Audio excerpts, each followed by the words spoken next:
بسم اللہ الرحمن الرحیم۔ السلام علیکم۔ آج کی اردو کی اس کلاس میں آپ کو خوش آمدید۔ شہادت ہے مطلوب و مقصود و مومن، شہادت ہے مطلوب و مقصود و مومن، نہ مال غنیمت نہ کشور کشائی۔ 6 ستمبر یہ دن قوموں کی زندگی میں کبھی کبھی آتے ہیں، مگر زندہ قومیں ایسے دنوں کو ہمیشہ یاد رکھتی ہیں۔ اس دن کا مقصد صرف ان شہیدوں کو یاد کرنا ہی نہیں ہوتا جنہوں نے اپنا کل ہماری آنے والی نسلوں اور ہمارے آج کے لیے قربان کر دیا، بلکہ اپنے وطن کے لیے کچھ کر دکھانے کا دن بھی ہوتا ہے۔ 6 ستمبر کی جنگ پاکستانی قوم کے لیے وقار اور لازوال داستان کا درجہ رکھتی ہے۔ دفاع جتنا مضبوط ہو، قوم بھی اتنی ہی مضبوط اور فخر محسوس کرتی ہے۔ 6 ستمبر 1965 کو بھارت نے طاقت کے نشے میں ایک آزاد ملک کی آزادی سلب کرنے کی ناپاک جسارت کی، جس کو پاکستانی افواج اور قوم نے مل کر دشمن کے ناپاک عزائم کو خاک میں ملا دیا اور دنیا کو یہ ثابت کر دکھایا کہ ہم زندہ قوم ہیں۔ 6 ستمبر شہیدوں اور غازیوں کو یاد کرنے کا دن ہی نہیں، یہ دن ہماری عظمت کا نشان ہے۔ قوم اپنے جرأت مند فرزندوں، شہیدوں، مجاہدوں کی بہادری اور حب الوطنی پہ کیوں ناز نہ کرے، جنہوں نے اپنے ملک کی سالمیت اور حفاظت کے لیے اپنی خوبصورت جانیں اس وطن کے لیے قربان کر دیں۔ اس پر پوری پاکستانی قوم رہتی دنیا تک اپنے ان شہیدوں، مجاہدوں کو سلام پیش کرتی ہے۔ وفا کی تصویروں تمہیں وطن کی ہمارے سلام کہتی ہے۔ یوم دفاع ہر سال 6 ستمبر کو پاکستان میں بطور ایک قومی دن منایا جاتا ہے۔ یہ دن پاک بھارت جنگ 1965 میں افواج کی دفاعی کارکردگی اور قربانیوں کی یاد میں منایا جاتا ہے۔ یہ وہ دن تھا جس میں نہ صرف پاکستانی افواج بلکہ تمام پاکستانی میدان جنگ میں کود پڑے تھے۔ اساتذہ، طلبہ، شاعر، ادیب، فنکار، گلوکار، ڈاکٹرز، سول ڈیفنس کے رضاکار، مزدور، کسان اور ذرائع ابلاغ سب کی ایک ہی دھن اور ایک ہی آواز تھی۔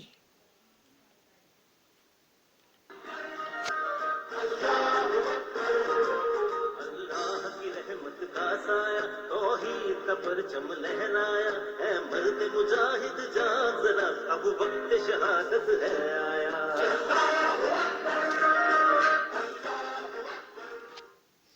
اے مرد مجاہد جاگ ذرا اب وقت شہادت ہے آیا۔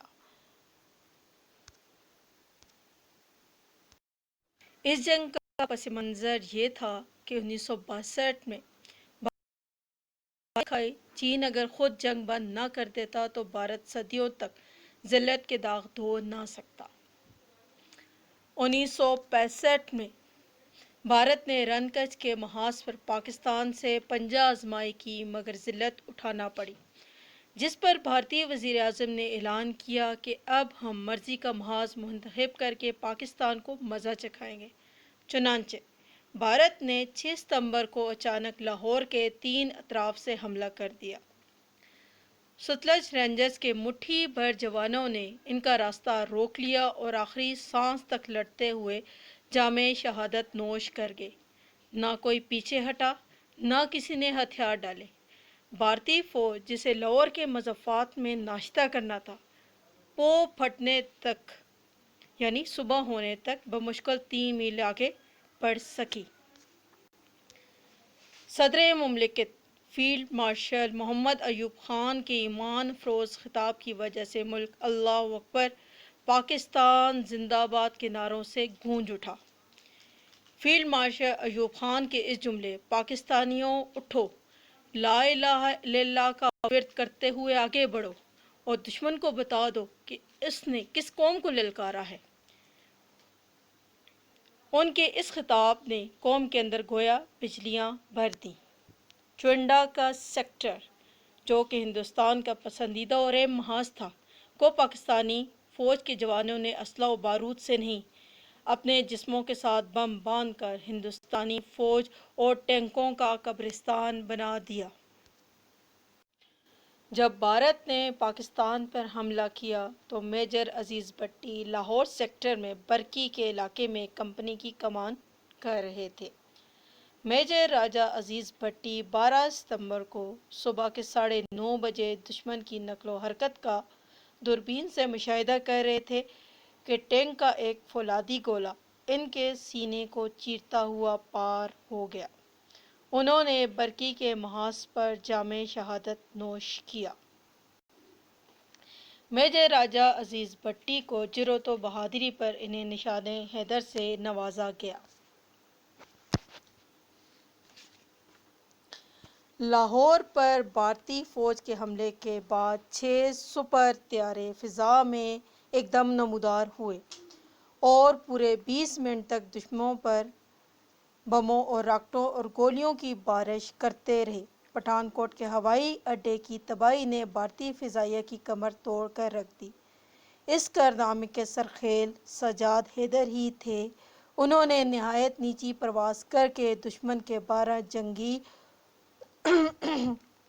اور 2 باربردار طیارے اڈے پر کھڑے کھڑے ہی تباہ کر دیے۔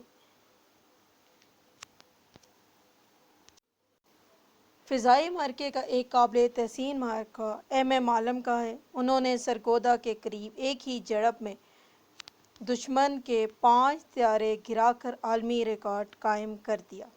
اس کے بعد بھارتی فضائیہ کو سرگودا کی طرف جانے کی جرأت نہ ہوئی۔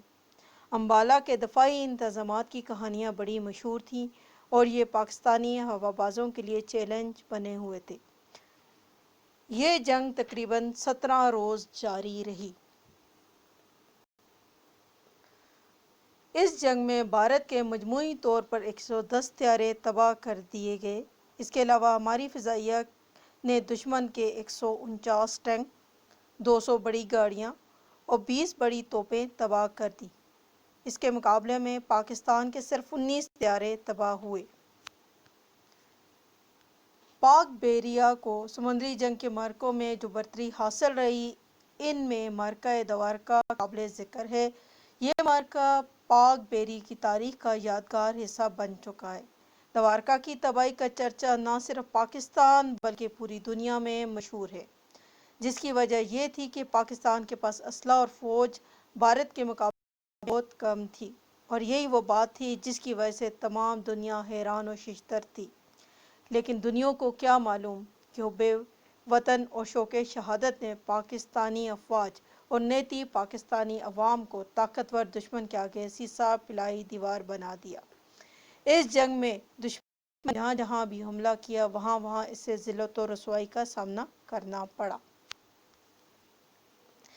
اس جنگ میں پاکستان کی مسلح افواج نے اللہ تبارک و تعالیٰ کے کرم سے جس حب وطنی اور بہادری کا مظاہرہ کیا وہ کسی سے پوشیدہ نہیں ہے، لیکن ان افواج کو حوصلہ و تقویت عطا کرنے میں پاکستان کی غیور عوام کا بہت اہم کردار ہے۔ یہی وہ عوام ہے جس نے ڈنڈوں کے ذریعے جنگ میں شرکت کا ارادہ کیا، ہر وقت اپنی سب کچھ، اپنی جانیں تک فوج پر نچھاور کرنے کے لیے تیار رہتے تھے۔ اس جذبے اور ہمت کے تحت پاکستانی افواج نے بھارت کو ہر محاذ پر ناکوں چنے چبوا دیے۔ آئیں مل کر عہد کریں، وطن عزیز پر کبھی آنچ نہیں آنے دیں گے۔ اپنے اپنے دائرہ کار میں رہ کر وطن عزیز کی فلاح اور دفاع کے لیے کردار ادا کریں گے، اور اپنے قول و فعل سے کوئی ایسا کام نہیں کریں گے جس سے وطن عزیز کی عزت پر حرف آ سکے۔